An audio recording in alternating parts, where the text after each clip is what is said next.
Welcome back to the Ragged Life. So there's something to be said about rebuilding a home in the winter. Along with the insane cold and wind, we also have to deal with flash meltdowns. And because we are rebuilding everything but the foundation, we found ourselves in a bit of a pickle. I wish I had footage of it, but water was leaking into our foundation like a water fountain. Who needs plumbing when you can fill your water glass up in seconds from a crack in your foundation wall? Cool. Our builders, Perry Homes, have made incredible progress despite all the setbacks. While we waited to get the cracks filled in their foundation, the boys continued sheeting the upstairs and hanging the siding on the exterior.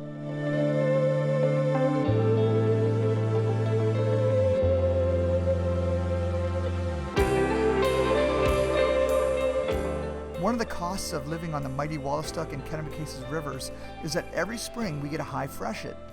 There's such a huge volume of water leaving the watershed that can only escape through a narrow passage called the Reversing Falls. St. John River in New Brunswick is really unique. This is the Reversing Falls Rapids that right behind us, and it's actually where this entire river system, the second biggest watershed on the eastern seaboard of North America, all drains through this tiny little space. Normally rivers at their end, like the Amazon or the Nile, they get wider and wider into big estuaries at the bottom, and estuary is just where the river meets the sea. But at the Reversing Falls Rapids, what we see is a narrowing. And when that meets the highest tides in the world, the Bay of Fundy, it's a really unique place that we see nowhere else in the world. But it also makes a lot of challenges because every time we get a flood, every time we get these unique spring events like we're seeing last year, maybe this year as well, that river can't drain out. The tide comes up, the river backs up into this narrow gorge. That rush of water is too much too fast. And that's what goes into people's houses, into businesses, and into our communities. And that's a real danger for everybody. Okay.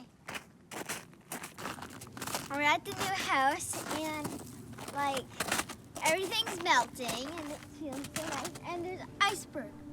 In 2018, our area experienced the highest floods in decades. Everybody's worried that the floods will exceed last year's levels. If that's the case, then our new home might have an even bigger water issue in the basement. Each day I would come back to see the water getting higher and higher.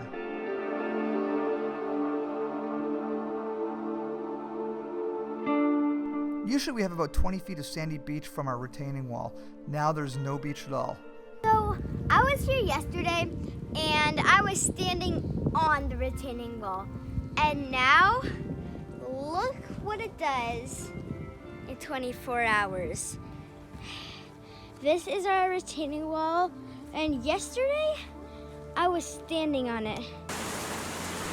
And to add to our drama, we experienced a massive amount of rainfall over a period of a few days. This made us nervous as we're getting ready to move out of our house in Accomack. Yes, we're about to move into an unfinished house.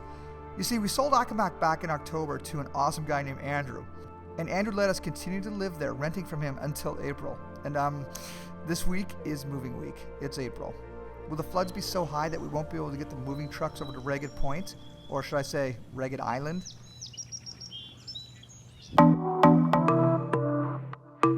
And the river continued to rise. The main road into Ragged Point got covered, and the only safe access was by boat, or in my case, stand-up paddleboard. How was that for your first trip over? This is the first trip over, Russell, and this is the first of what will probably be many. It was exciting, thrilling, and it was great to see you safely bring your family across.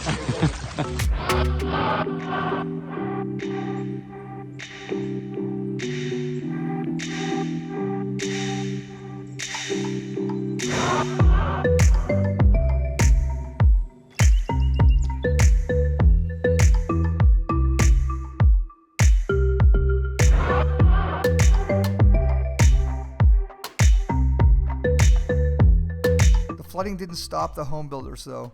They were still able to get some materials across to work on some of the finer details during the flooding period. So this is the Perry Homes boys rowing to work. Excellent work, guys.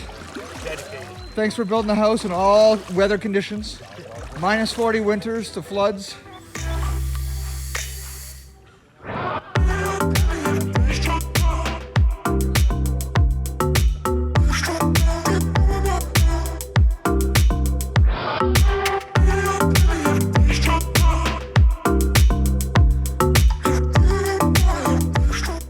was certainly not ready for us to move in though. But we had to move out of Accomack immediately so Andrew could move in. On moving day, we had no choice but to load the truck and see if they could get the stuff across the flooded road and somehow figure out how we were going to live in an unfinished home. Subscribe and tune into the next episode to see if we get in or not.